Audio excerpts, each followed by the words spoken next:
لقد أصبح واضحا للعيان أن الاحتيال والفساد أصبحا ظاهرة عالمية عابرة للحدود الوطنية للدول، بحيث أنه لم يعد خيارا أن تقف الحكومات من دون عمل شيء بشأن مكافحة الاحتيال والفساد. وبالرغم من أن محاربة الفساد لها العديد من الأوجه، فإنه ينبغي دائما أن يتم تنفيذه في نهج منضبط. يسمح لي أن أرحب بالسيد فيلس رئيس المعهد الأمريكي لمكافحة الفساد، فليتفضل بإلقاء كلمته. Mr. Phyllis.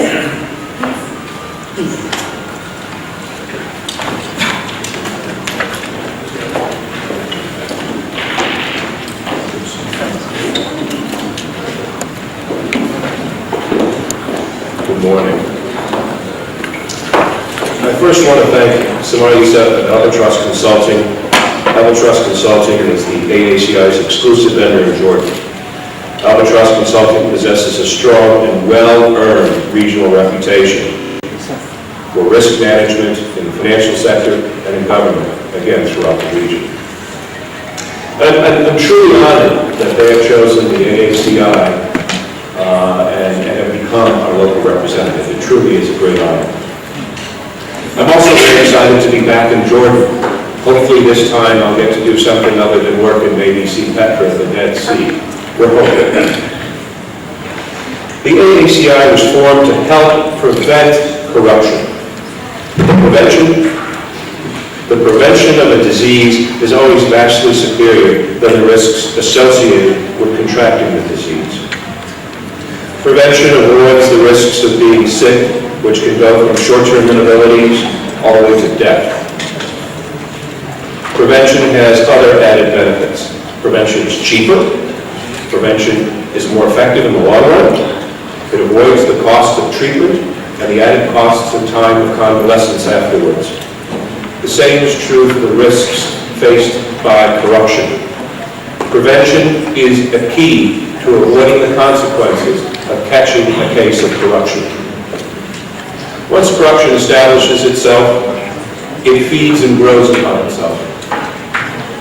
Those who are corrupt get others to join in being corrupt. The others either join the corruption willingly by the lure of money and abuse of power, or they are drawn in slowly by favors and gifts until they realize they have to work within the corrupt system since they themselves are now corrupt too. In the United States, Detroit, Michigan is the poster child of how to do everything wrong. The city was once the third wealthiest city in the nation. Detroit, Michigan went from a wealthy city to utterly bankrupt in 30 years because of corruption. Coleman Hawkins, who entered public service poor and retired a wealthy man, was elected mayor of Detroit in 1974. As a result of his administration's utterly corrupt practices and interference with the laws in private business, no automobile factory was built in Detroit from 1975 forward, for that matter, anywhere in Michigan. The last mayor of Detroit, in Coleman Hawkins' image, was Kwame Kilpatrick. Kwame Kilpatrick was sent to jail for 40 years for his corrupt dealings. When the judge sentenced him, she said, "You are not running a city. You are running a vast, corrupt, criminal enterprise." Many officials in Detroit,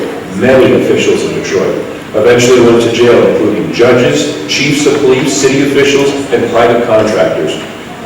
All of their stories were the same. That's how we do business. The cure came too late. Detroit is bankrupt and being run in a receivership. Corruption touches everyone. It is not exclusively a problem with government. There is even more private sector corruption. Why? Because that's where the money is.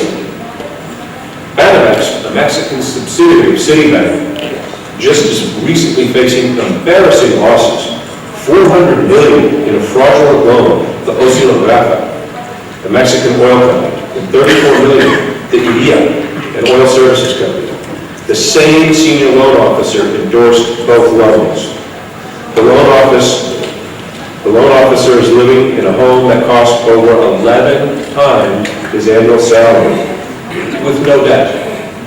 Citibank is out $434 million in addition to the cost of the investigation, the future fines for oversight, and the embarrassment. Just last week, in a survey of Canadian business executives, over 20% of the business executives believe that bribery and corruption happen widely in industries even across Canada. The success of corruption prevention is difficult to measure. It is always difficult to measure that which does not happen. What can be measured is the reduction of symptoms of corruption. As you reduce corruption, there are fewer complaints. Costs go down, often significantly across all categories. And this just isn't government, this is also private enterprise. General prosperity goes up, fewer protests, more employment. Optimism returns to the general population. The first step against corruption is saying and meaning it to everyone. Corruption is not permissible. Say this every day to yourself and anyone that will listen. Another is transparency in all public functions, legislative, planning, bidding, contracting, lawmaking, and law enforcement.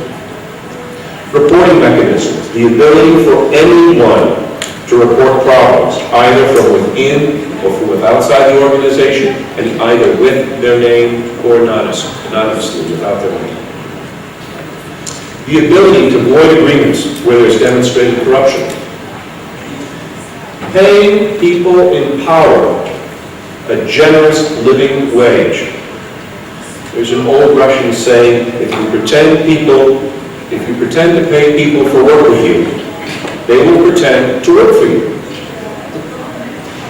It's not enough for us to do this just here and today. We must do this for all of the tomorrows to come. We cannot be weak in fighting a good fight, and this is a good fight. And the tomorrows are very important. So important that the core of not just the AACI, but everyone in this room and everyone listed, the core of success requires us to reach out to the next generation, our children. Our children who are coming of age and entering the workforce. Qatar University is the host for the first International American Anti-Corruption Institute Student Association, who will sponsor and host the AACI Student Conference to be held in Qatar in 2015. The leaders at Qatar University know how important this is for the next generation, to be skilled in the deeds of corruption awareness and prevention.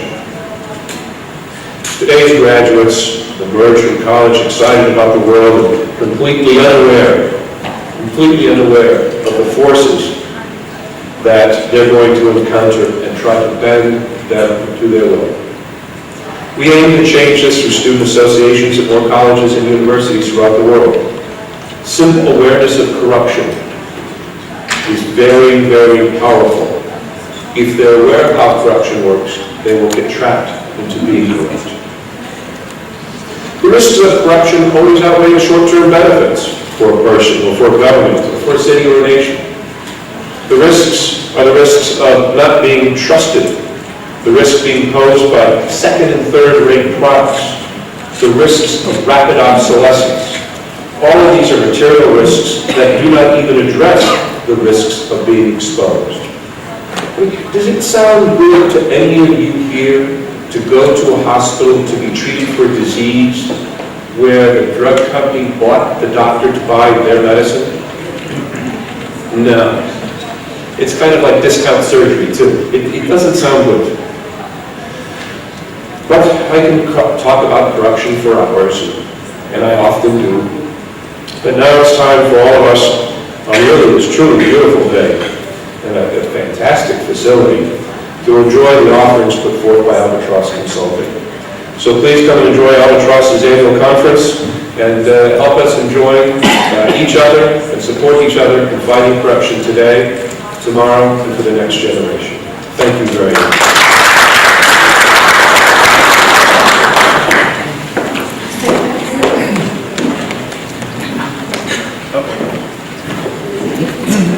please.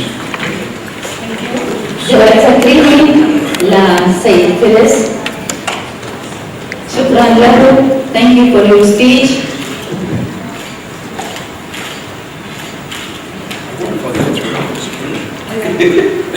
Thank you, President.